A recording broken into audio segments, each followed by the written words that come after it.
तक्षक। इतना इस शब्द को समझते ही परीक्षित जी समझ गए कि ये जो तक्षक है, तक्षक ये एक राजा का नाम है। अब तो जानते भगवान श्री राम के वंशधर सूर्यवंशी थे, तो परीक्षित जी चंद्रवंशी थे। महाभारत के युद्ध में सरस्वती नदी के तट पे ज्ञान जब लुप्त हो गई थी, अज्ञानता प्रकट होने लगा था, उस वहां पे आपके सूर्यवंशियों और चंद्रवंशियों जो परंपराएं थी आपस में टकराई थी। सूर्यवंशियों की जो परंपरा थी वह पवित्र पारिवारिक संबंधों की थी, और चंद्रवंशियों की आपके पांडवों की, सभी की पांडवों की पवित्र रक्त संबंध की थी। समगोत्री विवाह करता था। दुर्योधन के साथ सूर्यवंशियों का संबंध था।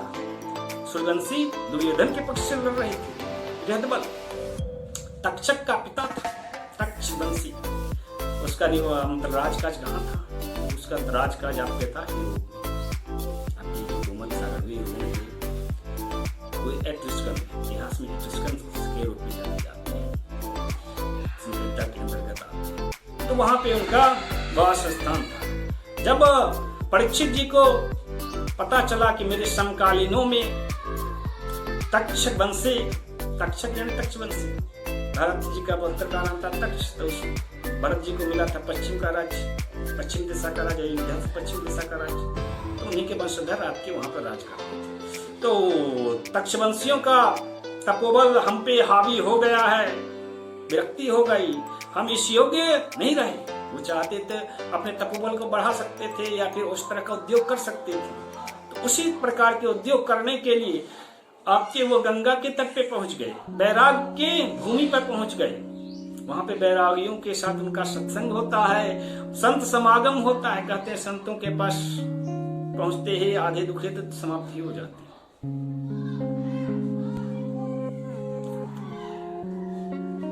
तो उनका पछतावा था कि आखिर मैंने बिना सोचे समझे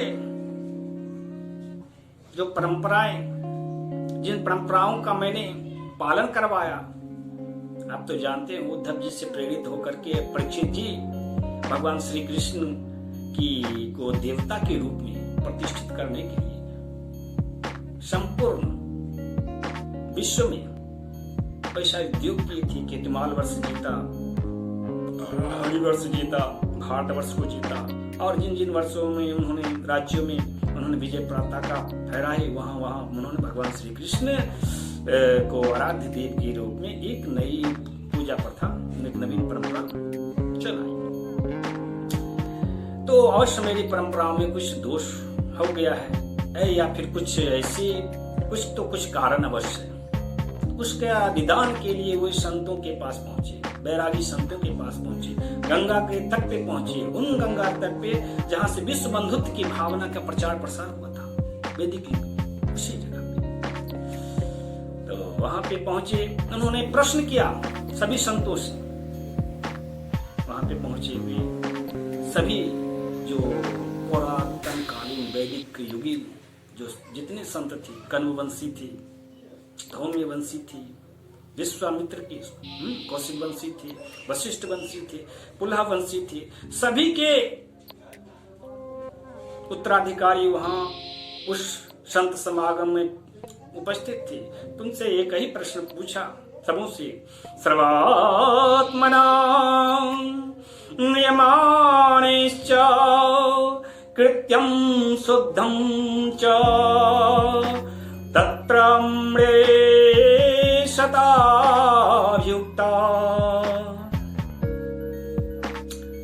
आपके प्रथम स्कंद का 19वां अध्याय का आपके 24वां श्लोक है।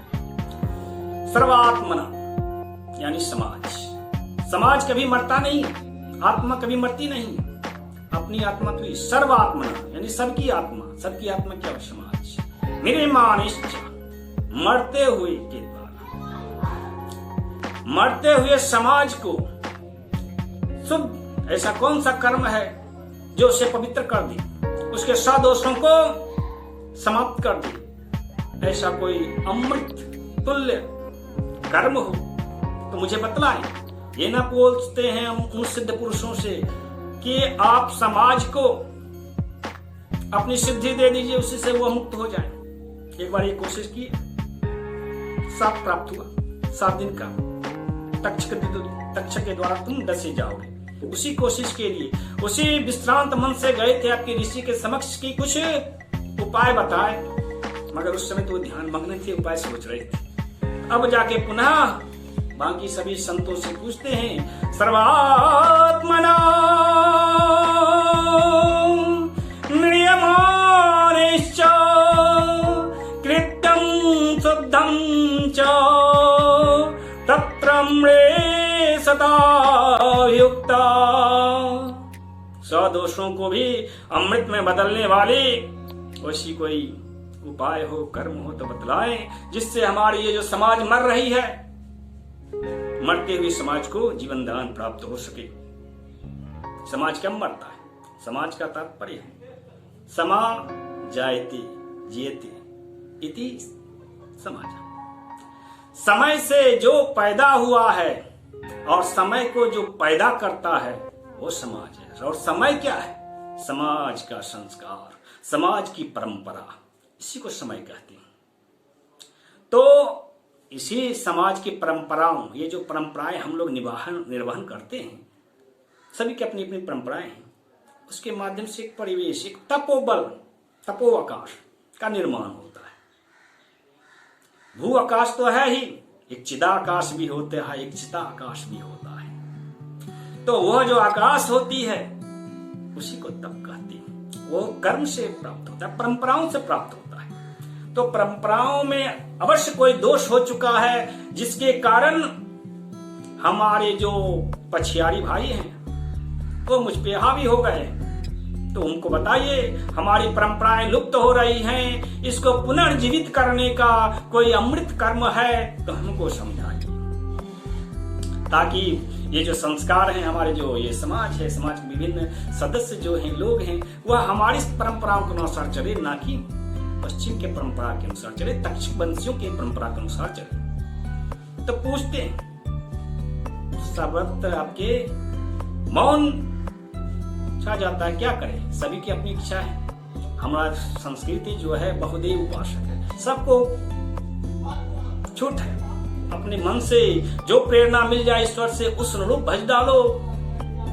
जड़ को पूजो, चेतन को पूजो, पशु को पूछो, पक्षी को पूजो, पेड़ को पूछो, जिसमें आपको भावना आ जाए वहीं पे आप ईश्वर को उसी रूप में पूज सकते हो।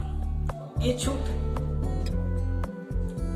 तो ये तो हमारी परंपरा है, वसुधैव कुटुंबकम की परंपरा। तो पूछ रहे हैं परीक्षित जी, कोई उपाय हो? ये तो आपके हम लोग में से बहुत लोग इन परंपराओं को त्याग करके संकीर्णता को ग्रहण करने लगे हैं, कलयुगी मनुवृत्ति को ग्रहण करने लगे हैं, स्वार्थ को ग्रहण करने लगे हैं, परमार्थ को भूल रहे हैं। कोई उपाय हो तो बतलाइए, आप सभी सिद्ध पुरुष हैं। तो उसी समय सर्वत्र मौन है। तो उसी समय आपकी सुखदेव जी का आगमन होता है। सुखदेव जी महर्षि वेद व्यास जी के पुत्र, महर्षि वेद व्यास जी सरस्वती नदी तट में के प्रसिद्ध संत, सिद्ध संत, जिनके प्रेरणा से, जिनके तपोबल के कारण पांडवों को विजय प्राप्त हुई और युधिष्ठिर को राजकाज प्राप्त हुआ, उन्हीं के सिद्ध पुत्र आपके सुखदेव जी महाराज का आगमन होता है। उनको आसन प्रदान किया जाता है और जब आसन दिया गया तो प्रथम प्रश्न उन्होंने परीक्षित जी ने पूछा कि ओम संसिद्धं परमं गुरुं योगिनां संसिद्धं परमं गुरु पृच्छामि पुरुषस्यैहयति कार्यं निर्माणस्य सर्वथा। क्या है? सिर्फ यहाँ पर एक ही प्रश्न बोलते हैं, इस पुरुष राजा है, राजर्षि भी है, राजा में समस्त प्रजा का वास होता है, सर्व देव मया निर्वाह, ऐसा कहा गया है। सभी देवताओं का भी वास राजा में होता है, क्योंकि सभी देवता तो आपके जनता जनार्दन, तो उनका का वासस्थान यदि राजा में है तो राजा में सभी देवता की वास हो गया। यहाँ पर ये कही बोलते हैं कि इस पुरुष का, इस मरते हुए पुरुष का हमने जो परंपरा स्थापित की है भगवान श्री कृष्ण की पूजा परंपरा की, उसमें ऐसा क्या दोष हो गया है जो मर रही है और उसपे हावी कौन हो रही है? पश्चात तक्षक वंशी, सूर्यवंशी। तो कोई कारण बताइए, ऐसा कौन सा कार्य है? उद्योग करेंगे हमको आपकी सिद्धि ना चाहिए, आपकी बुद्धि चाहिए, आपकी प्रेरणा चाहिए, आपका मार्गदर्शन चाहिए।